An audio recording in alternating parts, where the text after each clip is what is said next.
O'Brien Origins now with reviewers more. Yeah. Yeah. Okay. So should we just start in, yeah? Pretty shut the window. Alright. Let Tony finish Get this. rid of the clock as well. I accidentally said croc instead of flock. Damn. Killer croc. This is a crocodile in the corner of your room. Ah. So these are the podcast secrets. Just eat this. Sure.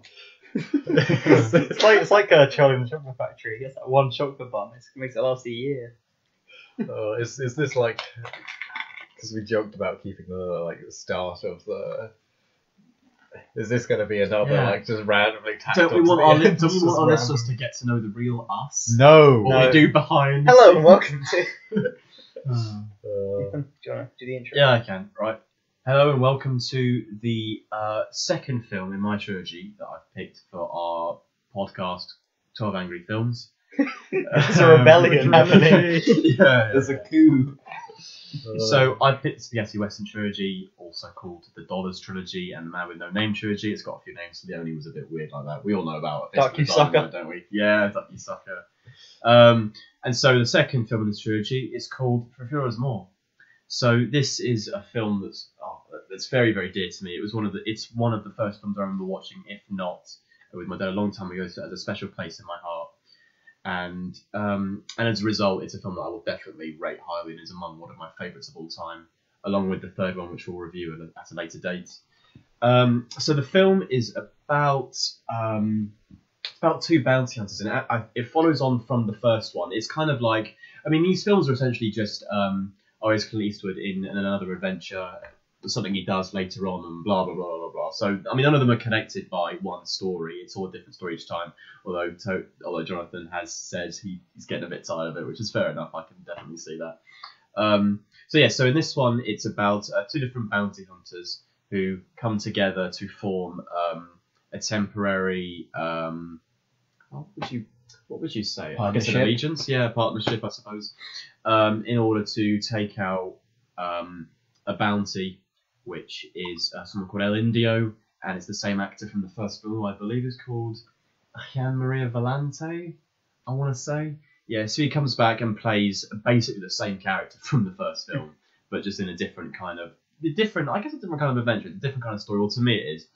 Anyway, and what can I say about it? So I love this one for a lot of reasons. I think probably the main one is that I think I like the story in this one more so than the first one. I think there's a bit more of a, maybe not if I saw it the first time, but on repeated watchings, knowing what you do know about Mortimer's character, there's a bit more of a personal connection to the film than there is compared to the first one, which I like a lot more. I think Leone is someone that I think is really quite good at that. I think especially with Once Upon a Time in the West, it's a similar thing where it's a film about business or about people doing things that aren't personal, whereas there is a relationship between two characters who are opposed to one another, who there seems to be some personal relation between the two.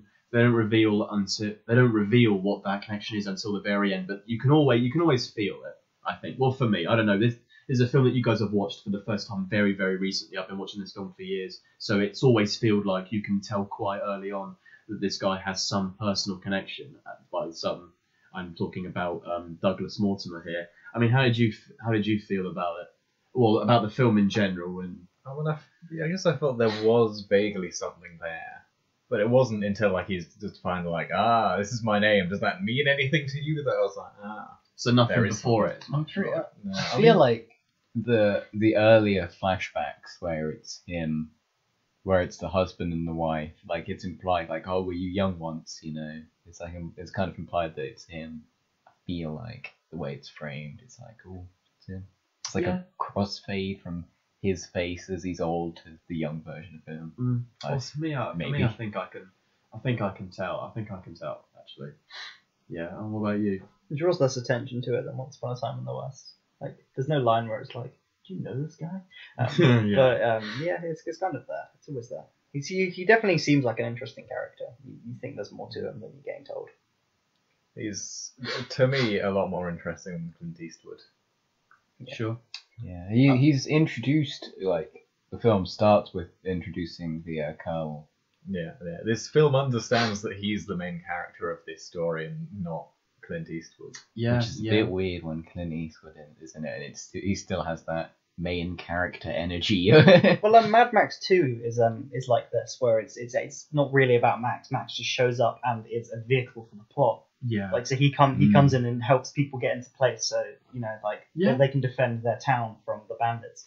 Like, I quite like the almost anthology nature of this, where it's kind of it's not really it's the same character, but it's completely different storyline. The only similarity is like some of the faces are similar and some of the archetypes are similar. But apart from that, it's and there's always Leone's kind of filming techniques and how he approaches putting a story to screen. That's always there for sure. Yeah. This is definitely more complex than the Fistful of Dollars is very simple and very in one place, whereas this is a bit larger in scale. There's a few more characters. Yeah. And I think that's something that he does really well. I remember talking about this when we did a Fistful of Dollars. I said as the films as it went on, as the director got more and more budget, I feel like he was able to kind of expand a little bit and not work in one central location, but go a bit. And then when you get to Good, the Bad, and the Ugly, I mean, God, the journey they go, I mean, that's all over the place, that film. That really is a film that has scale and magnitude, and it's not set in one location. It really is a quest from point A to point B. They don't go back to point A. And and it really is just so many areas of the States. But I will talk about that when we get to Good, the Bad, and the Ugly. The other thing is, oh God, I mean, Morricone's score is just fantastic. This guy just gets better and better, I think, as the films go on.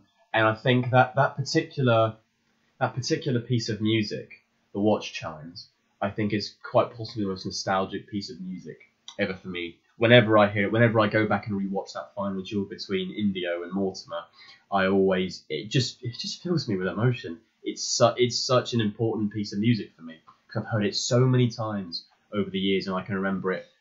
I think it's that piece of music that I listen to especially, and it just reminds me.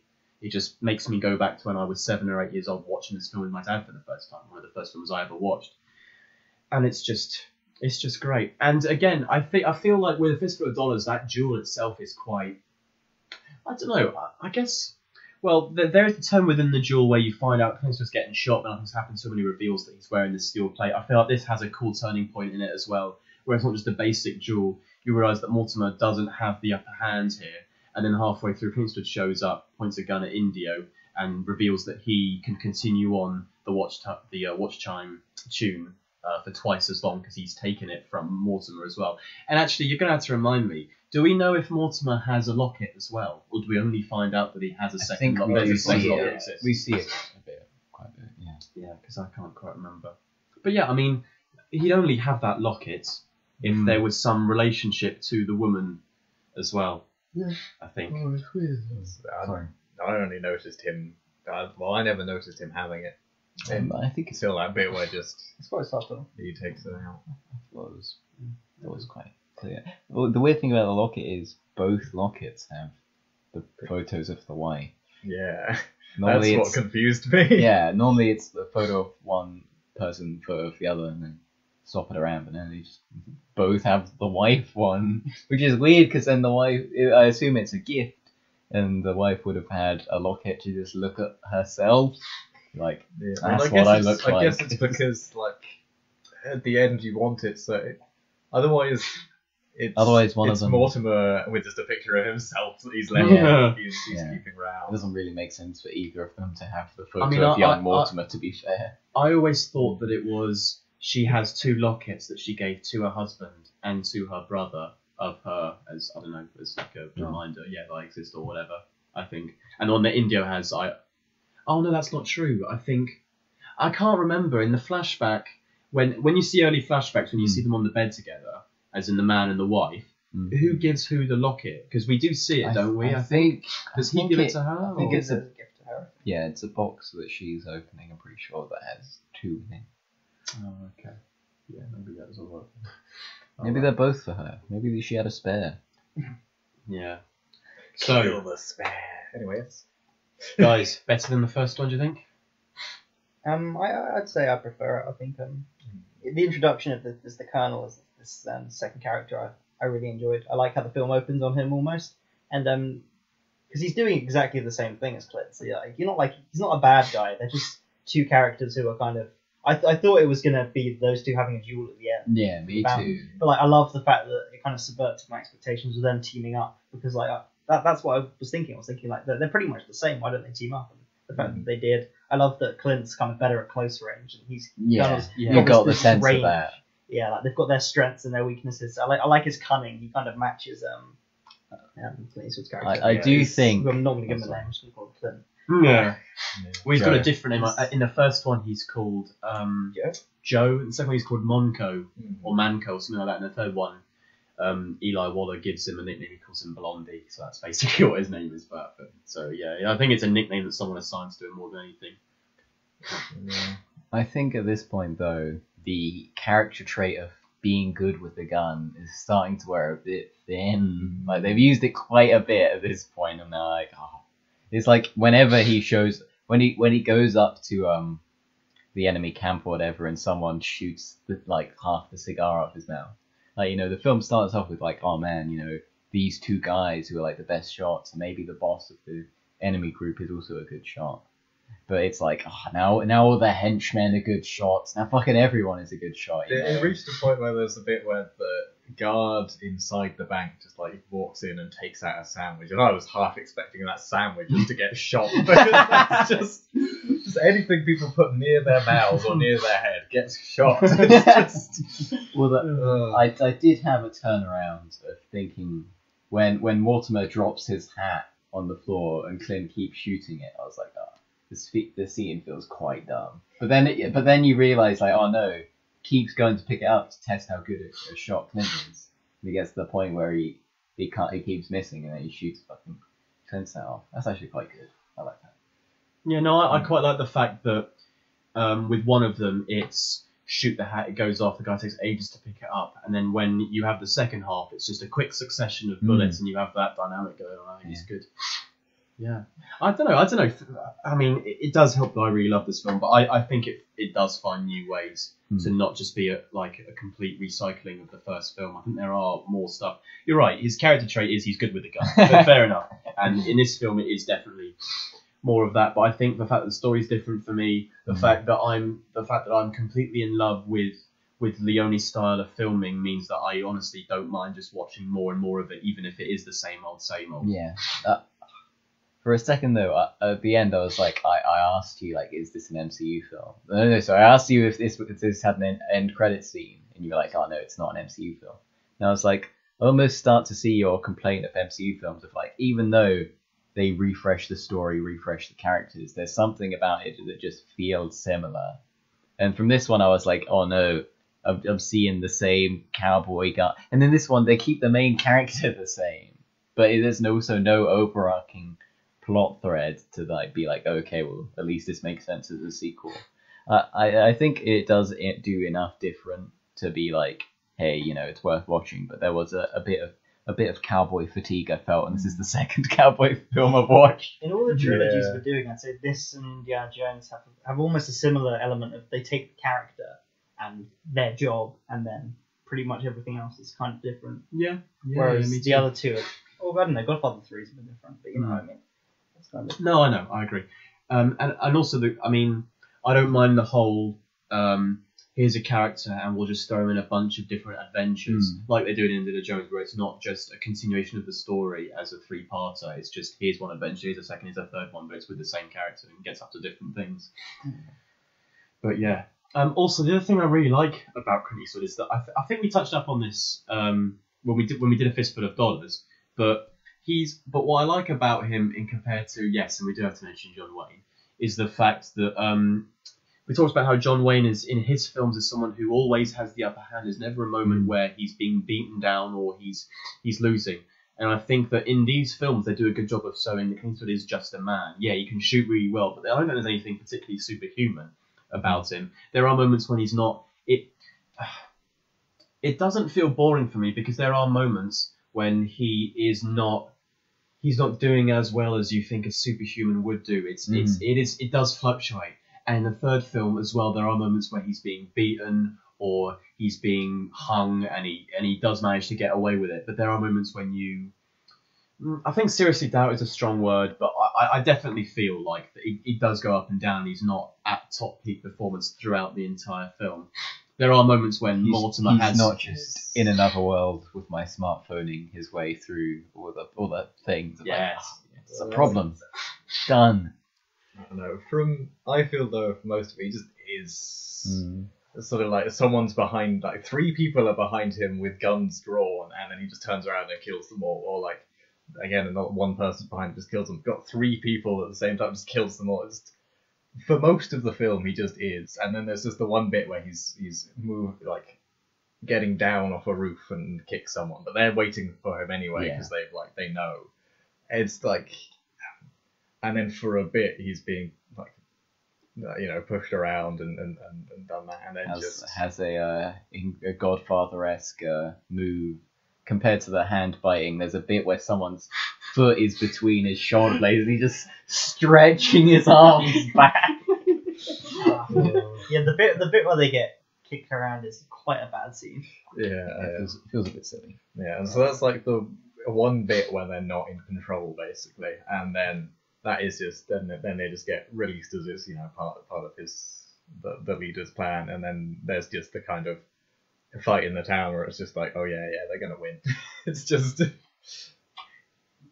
but they're gonna win because it's a film where the good guys will win, because that's the kind of film it is.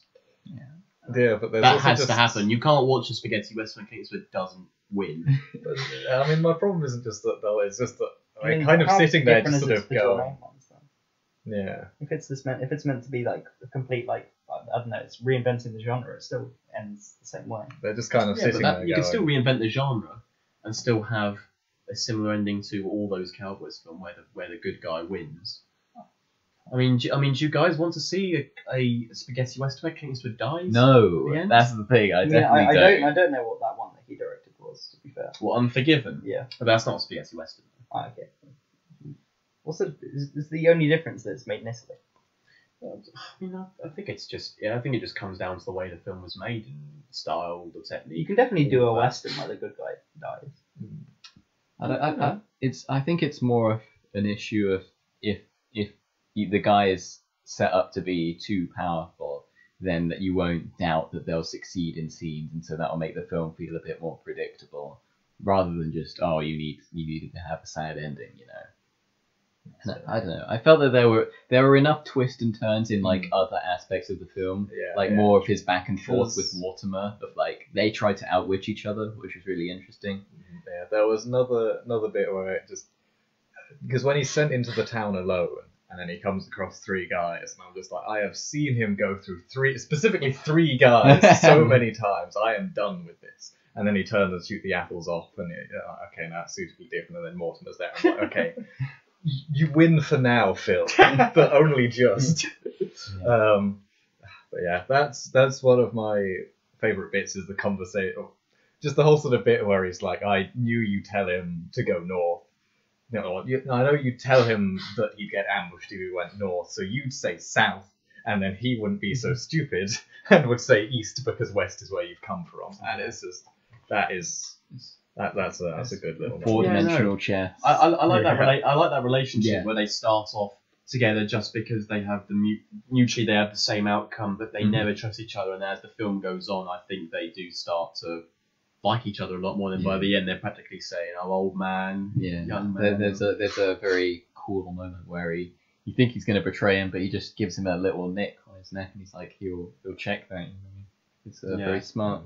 Yeah, exactly, because Clint Eastwood's a flawed man. I think he's the kind of character who does think he's going to go into every situation expecting to win, and sometimes someone needs to rein him back and say, actually, this is something that you need to do. Indio's way too smart for this. Yeah. It's another reason why Mortimer is the main character, basically, because that man with no name, he just doesn't instigate anything until the final moment where he has the second watch. That's like the only thing Clint Eastwood kind of does off his own back, in a way. I mean, other than like get there at the start of the film, but like beyond that, he's just kind of taking orders from Mortimer, or he's being manipulated by Mortimer, or He's having to do things like he's doing things that other people have told him to do. He's got no real what's the word? He's not driving himself. Basically, other people are using him. And in the first film, it felt like he was like the mastermind behind, what's the line from Revenge of the Sith? This is a mastermind of your own making. This is your own masterpiece. The first film, it feels like it's his own masterpiece, where he's setting these two forces against each other. That's the Backstroke of the West Backstroke quote. The actual quote is, "You have done that yourself," I think. But this is your own masterpiece. It's just a better line. Anyway. I really like the scene where I like the bank robbery, but like I really like the scene where the bad guy is giving you like a monologue, like a sad origin story about like, oh, it's Carpenter, and like, and he just wanted to lay his hands on the bank, and you expect him to go like, and then I thought that was going to be his origin story. Yeah. And then I killed him. It was very That's funny. a great kind of subversion. So, I mean, that's where I thought it was heading, because he killed the guy in the prison. Exactly. He got very serious. And from where I stood, I don't feel like it is a complete retelling of the first story, because there are moments where I think you expect this one-dimensional Western to go somewhere, and then within the confines of that one scene, they do enough to actually, no, sorry. Yeah, it's more the characters are the same, but that's fine. I think the film is different enough. It would have been cool if they cast like a different guy to play the villain, maybe.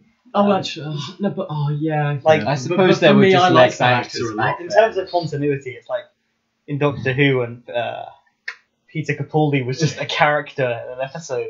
Yeah, I think he's also something else as well. There's 3 versions of him. So do you think that you'd have a problem when the actor coming back, when the actor who plays Mortimer comes back in the third one to play the villain? Would that be a problem for you? Would you think you'd like that? It would be a bit jarring.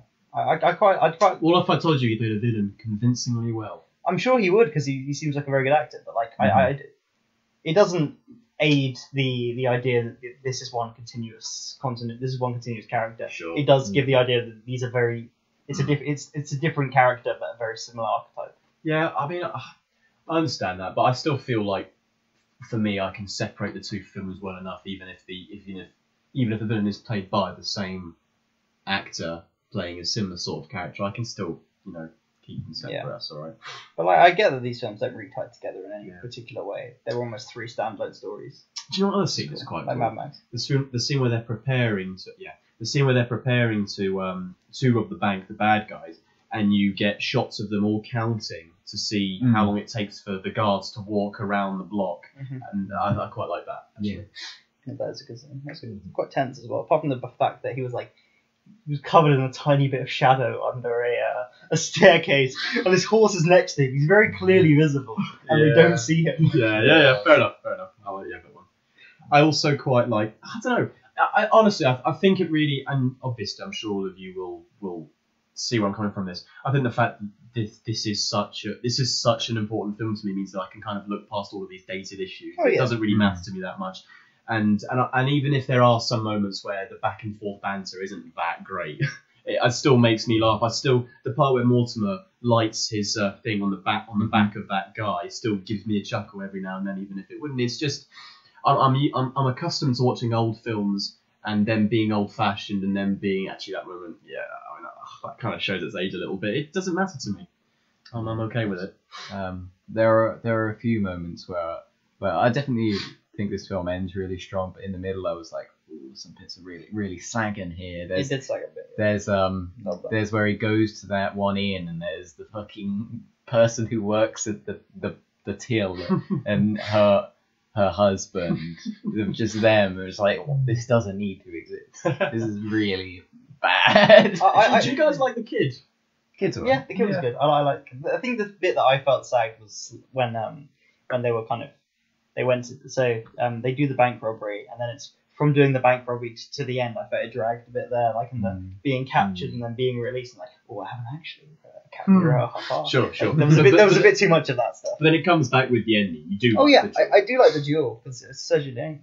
Of course, I like the duel. But like, also, I felt like the final shootout almost they don't show a lot of it, which I quite like. You do see it, but it's not like a big climactic thing. No, it it's almost not. feels because it's not the point. The point is the duel. Exactly. So. And I also quite like Oh, there's a moment, and I rewatched it again with Tony. It's just brief, but there are these moments that I really like because they char with me so well. It's literally just not Leone. It's literally just Clint Eastwood and Mortimer just leaning against a wall. And you just watch them both, and there's like a bell ringing, and it happens every so often, and it's just setting up the scene, having this kind of tense little moment where you're preparing to watch a conclusion. I think is done really, really well. Although, in all fairness, there are some parts where the music is. I always love music in these films, but there are some parts where the music doesn't exactly fit the scene. There's a part that we were watching that was kind of a bit weird, where it was him, Indio, laying out his plan to that guy, and every 5 seconds you just hear a dun! Yes! Like the Inception soundtrack was coming in out of nowhere. It's like, it doesn't kind of work. Yeah. Did it one too many times. Yeah.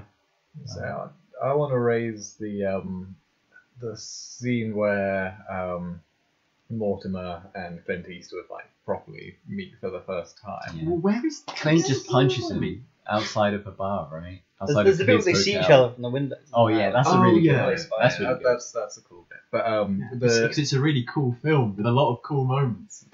the bit where you like well outside and then it leads into like the hat shooting. Mm-hmm. To me, that highlights one of my problems with these sort of cowboy films. It's just two hard guys. We don't feel no emotion. Just the bit where they're just standing on each other's feet. It's just. The film does make a comment about that. I know it does, but it just I just don't like it. Yeah, it definitely that scene up until like I was definitely like, oh no, this scene is not good. Clint's kind of being a dick for the sake of being a dick. And then, but then once you realise like, oh no, Mortimer's testing his hat shooting abilities, I thought it was like a bit more intelligent. So it's swings quite, and roundabouts. It's quite funny how you think that these films lack so much intelligence, because when I hear you talk about the scenes and you're like, oh yeah, I expect it to go this way, and it's like, oh, you think it's kind of dumb, and then it kind of pulls you back in at the end by making you realise something about the scene that you hadn't noticed so far. It's quite funny. Yeah, I think it does. Overall, I think it does pull enough of its weight. But for me, those moments where they're kind of being tough and hard with each other doesn't really matter to me, because I've seen the film. I know if you guys are the first time, and even if you went back and rewatched it, you may not feel the same way. But having known that there's an emotional connection for Mortimer, and he's not doing this for money, he actually wants to get even with someone, that those moments don't really have a problem for me, because I know what the ulterior motive is. He's not as much of a hard man, he is someone who's actually wants I think vengeance. Potentially then highlights why I necessarily wouldn't want to watch something that isn't a Sergio Leone film, because if that scene was just like, look at these two hard guys, which it easily could have been, and still to me a lot of it just kind of is that. But I don't know. I could imagine in some spaghetti westerns it just kind of is, here the film is this hard guy, or here are two hard guys, and I'm guessing the other name you mentioned to compare with Clint Eastwood, that sounds like one where it's just John Wayne. Yeah, John Wayne, look at this hard guy. Just boring. Yeah. I do think though that there is. Searchers is meant to be like a fucking masterpiece, though. Well, that's meant to be one of the best films ever made. Yeah, it's probably got like some subtext that implies like the Native Americans deserved it. Yeah, probably. At least this was made like a bit later, so they cut all that shit out. Yeah. No Manifest Destiny. Also, it's not made by Americans, which is also good. That does help. I do think there is some leeway you can sort of give this, of like, if you were a really big cowboy fan, which I imagine if you were raised on this sort of film, you probably would be, like, you would see him shooting three guys and he'd be like, that was cool, I want to see it again, and then it happens again, and you're like, yes. And that's, I don't know, I can definitely forgive that, because I'm going into Avengers Infinity War 2, Endgame even, and I'm like, God, I really want a scene where Iron Man is in a room surrounded by holograms, and he picks one up and scrunches it and throws it like it's a paper ball into a bin that is also a hologram. I've seen that like 4 times.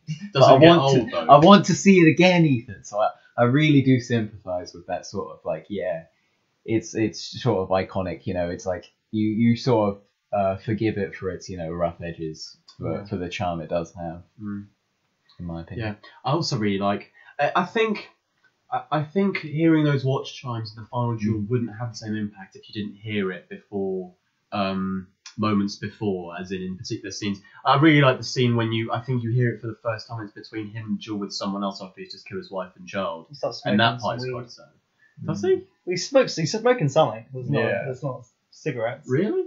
But yeah, he's because completely out of he it. smokes it. He smokes it like he has those flashbacks. And he smokes it, and then those flashbacks like go away. So I don't know what he's smoking. He's got some LSD. Because God knows for what's in the most of it's Mortimer's it's just just- smoking weed in Yeah. his pipe. That's what I thought. I thought he's smoking that Hobbit weed. Love of the Hobbit sleep. Right. Turned you on fire. That's what we should have said in the final duel. Could you imagine the final duel? He just picks up the two guns, makes him start spinning. God, I came into this podcast with so many more questions that I wanted to ask you about how you felt about this film, and I've completely forgotten so many of them. It's kind of annoying. I have very little to say, but in a good way.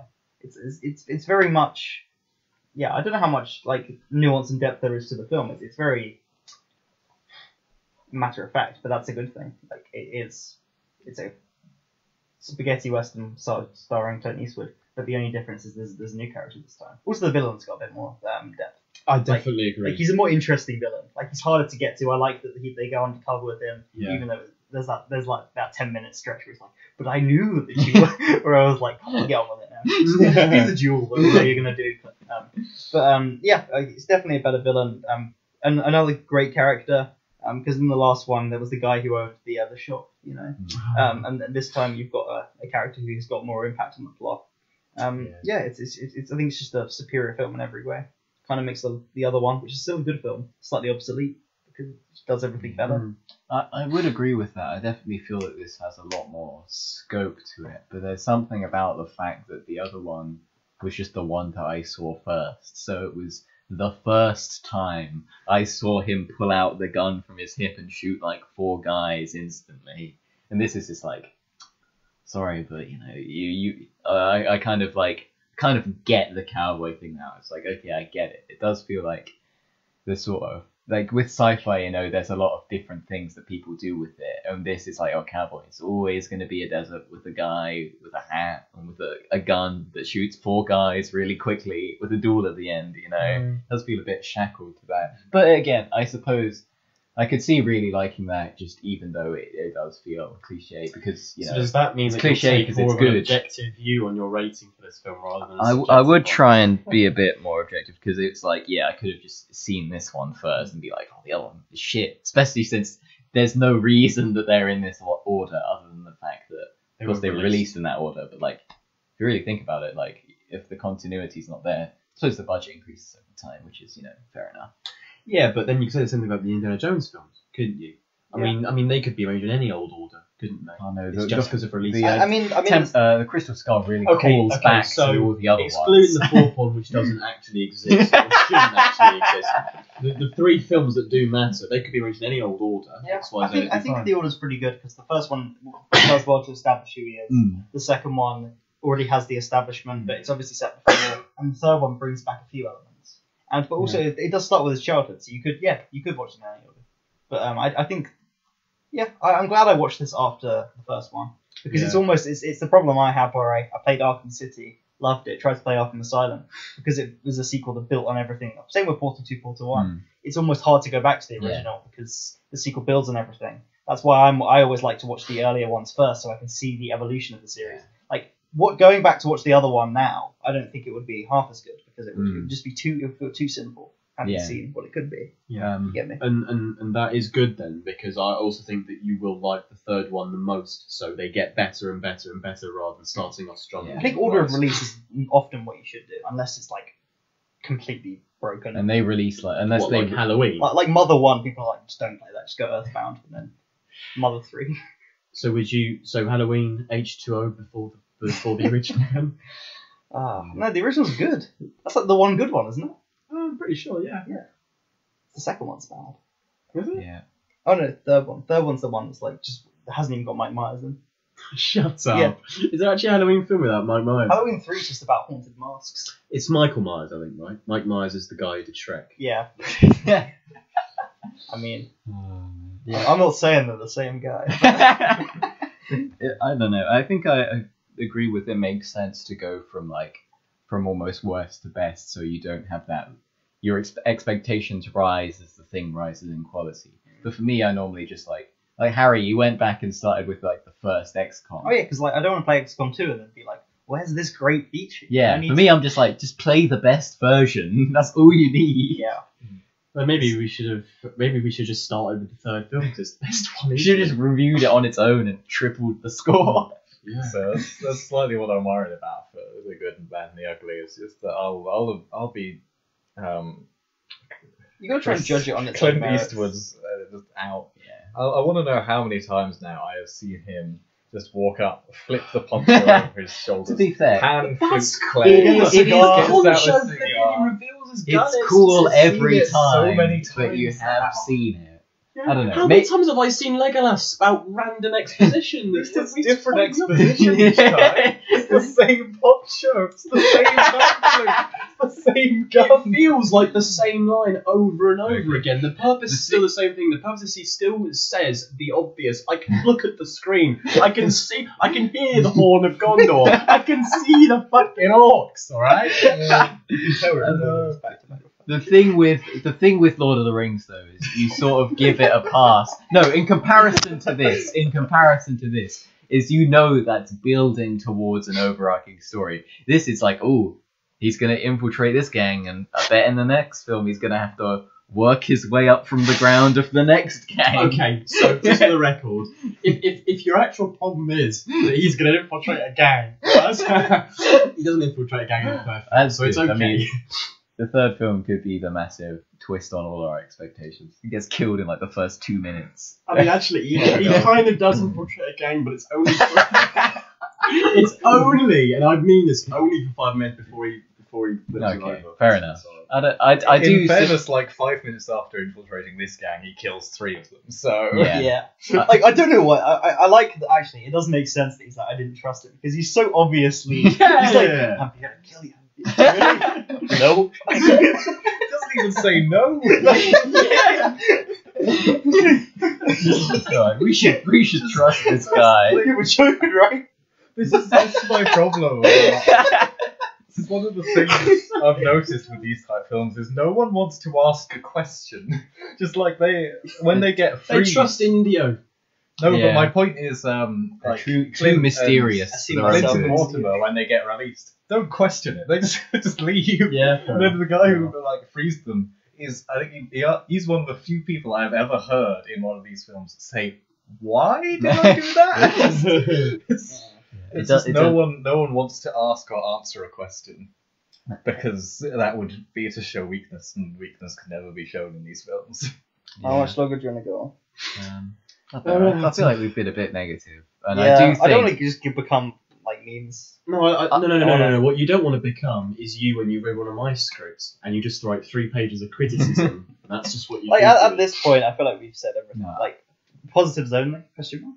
I mean, I do think that I will side with Ethan that yes, although I've seen the poncho flip like a couple times now, and I do think like the Western thing is starting to grow on me. I'm starting to sort of see through it a bit. 1.5 films into We the must genre. destroy the West. I do think that yes, it is really cool, and I know that there are things that I like, like Iron Man with his holograms that would seem tedious, but I'm like, no, it's I know it's the same thing, but it's still cool, and so I do forgive it for that, and I do think, it does enough to spice it up. I think the dynamic with the Colonel, apart from the one time where they step on each other's shoes, which is really dumb, is really interesting. The sort of like the sort of unloyal sort of friendship, sort of doubting each other, but then it comes around, they're the buddy at the end, and he's like, no, I didn't do it for the money, you can be rich, it's like, you can be rich. Anyway, he goes off to a... Yeah. He sort of reminds me a bit of, well, not in his character at all, but just his physique and the way he holds himself. He reminds me of Daniel Plainview a little bit, Mortimer. Especially in the third one where he just becomes a monster. Oh, Union Oil. Putting that napkin in his face. Yeah. By the way, in the third one, Oh, actually, he is. No, forget about it. Don't worry. You about to say No. doesn't have a poncho. In I'll wait. In the film, he discovers the poncho. That's like a really cool moment where he just walks around with his. poncho origin we always wanted. It's like Indiana Jones, you know. It's all his attributes. Although that's a joke. He's just gonna fall into a pit of guns and just be like, I can shoot good now. Fall into a pit. That's John Wick's how the origin Joker story. falls into like a pit. He falls into like a pit of I don't know tobacco. He's, Maybe like he's like in his snakes. 30s. Give him a break. Yeah. He can know how to shoot pretty No, well. That no, can't be something that he does well. It's just, I don't know. Yeah, I'm not, because one of my It favorite. sounds like you're having a go at his preferred use of weapons. Also, the other- he chooses the gun. He He can't help that he does shoot really well. The other guy is better than him as well. Yeah, that wasn't. Yeah, That that, is wasn't an interesting. attack on the Do film. you guys not like that really cool moment in that first part of the film when that guy is running off and he turns around and he's shooting but he's not close enough and he keeps going forward and while this is happening, Mortimer knows exactly how long he's got to take to make his weapon, how to take all the components It's a really and cool then gun, shoots by the him. way. It's like Christopher Lee in the Man with the Golden Gun. You know, he's getting that. Getting that stick, you know? paperclip, the pencil, and whatever the third fucking thing is. I said it's the executioner with stock and long barrel. So it becomes a fucking 40-mile weapon. I like that he has that sort of that bedroll filled with all those different rifles we see. That's really cool. We see him. See, he was We one. see him It's like use Trigun. one at the beginning. Because I was about to mention Trigun just how, because that's the main guy in that is so much more overpowered than Clint Eastwood, but I really like Trigun. Yeah. So yeah, I can be fine with character is just really good at shooting. Alright. It's just when you see a man get his arms pulled behind him. I stamped. I didn't really notice that. To be honest. In all fairness, that scene is basically like it's a direct rip-off from the beating up scene in the first film. It's Yeah. like the same I was thing. like, he got captured and beat up. Except again. he doesn't get released in a funny way this time. So And just with all these the are the laughing, barrels. with all the laughing, I had flashbacks to Cry Wilderness. So I was just Oh like, no! Don't you dare put these films in the same bracket. there's just quite a Yeah, few the scenes where laughing it's was just quite laughing. jarring. Anyway, There's one good scene with laughing, I'd say, and that's when they discover the money's been taken, and at that point, just what's Joker? India is just like, Joker-esque. yeah, he's just kind of lost it completely, and is just laughing while someone is like just manically searching for it, Yeah. Mhm. and that's the best use of laughing in this. So are we ready to slap some numbers on Yeah. this? I would prefer it though if Jonathan didn't go last. Third last I'm okay with. Second last is fine, but not last because he's gonna put this on. He's gonna put this on a low note, and I'm not gonna. But I can go first. Yeah. So yeah, I'm going to give this film a 10 out of 10. It's one of my favourites. I do love it so much. For all the reasons I've talked about, I won't go into detail because we've already talked about it a lot. But I will say the secret reason this is a 10 out of 10 is because it's just nice to see a Sergio Leone film where the rapist is on the correct side of good and evil. That's good. That's what I like. I can't wait to look at Clint Eastwood's backstory, realise he's a rapist. Yeah, it's a common theme in this film. It's a common theme in this film. I just don't think he. I mean, at some point we'll review Once Upon a Time in America. I'm sure I'll pick it. We could talk about it more then. But yeah. So yeah, it's 10 out of 10. And again, India. I don't know. I know you feel differently to me, Johnny, but I still think that he has that watch time, and he always plays that because he does feel guilty about what happened. That's not to say we should forgive him. He's still the villain. I still want him he's to die. definitely But weirdly traumatized by these events. I say weirdly, not really weirdly, but like I think I wouldn't say what's the word Ethan used, guilty, but I would say he's like obsessed with it in some way. It's not okay. All right. Yeah, it makes a good villain. You really want to see him fucking get gatted, Yeah. which he does. The thing you want to see happen. Do you remember how he- Like old boy, do you the remember guy how should have been he- eaten. Do you remember how he's introduced in the first film? He just guns down a bunch of American soldiers. Yeah, and then- stops. Just guns down another one. Well, they just go like that, like Yeah, that is pretty the no bullet holes. Yeah. Can I go next? No, actually, you can't. Because Oh, there's something else I want to say. no. I also quite like. I know I talked about these moments that are kind of dated, and yeah, it's a film from the 60s, sure, whatever.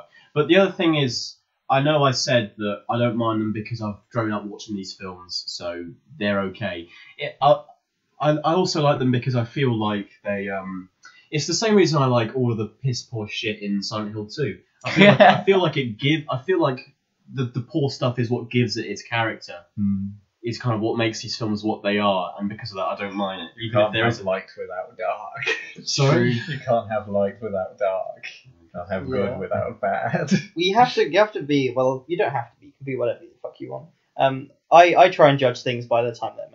Like all the little quirks, like he's casting the same actors, you know. It's still a pretty cheap film. The lip syncs off, you know. No bullet holes. Like I'm like that's part of the charm and the aesthetic. And I did really enjoy it. And I'm gonna give it a score. I'm gonna give it an 8 out of 10.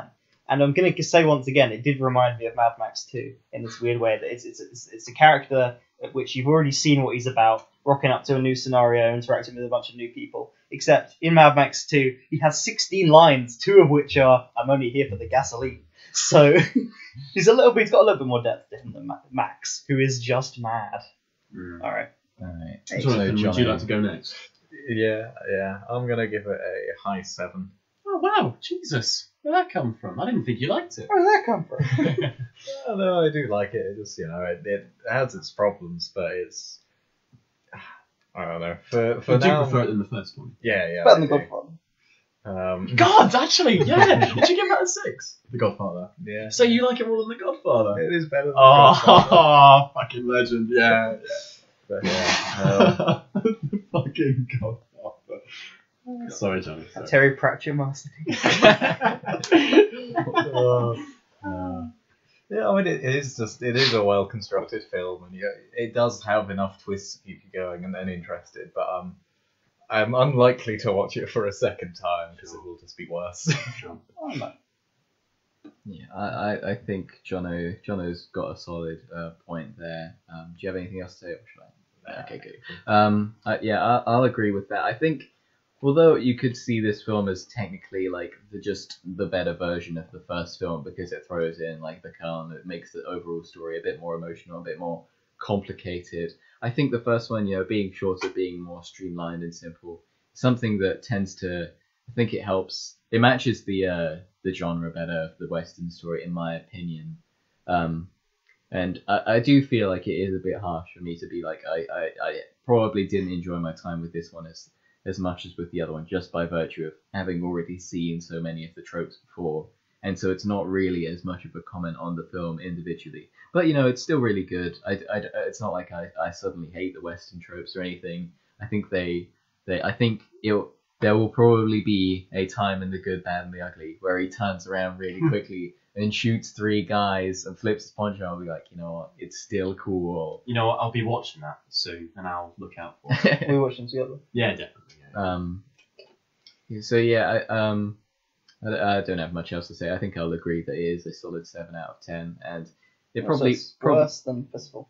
You gave it 8. Yeah, I don't know. But this is also good because it fulfills what I thought, which is that, well, I still think you'll think the third one's the best. I think that Jonathan will think the second one's the best, and so far he does. And I did say that I think your favourite would be the first one.